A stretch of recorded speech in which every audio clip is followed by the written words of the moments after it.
So here we have a feeding station in the backyard hung up on the old apple tree. This bird arrived and scared off all the other birds. It looks like some sort of woodpecker. I've never ever seen it in my life before. It's got a very, very strong bill or beak. All the scraps are falling down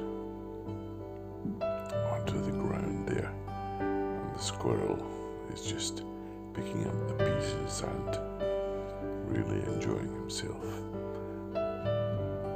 But if anybody knows what this bird is, then let me know. But as I say, I've never seen it before.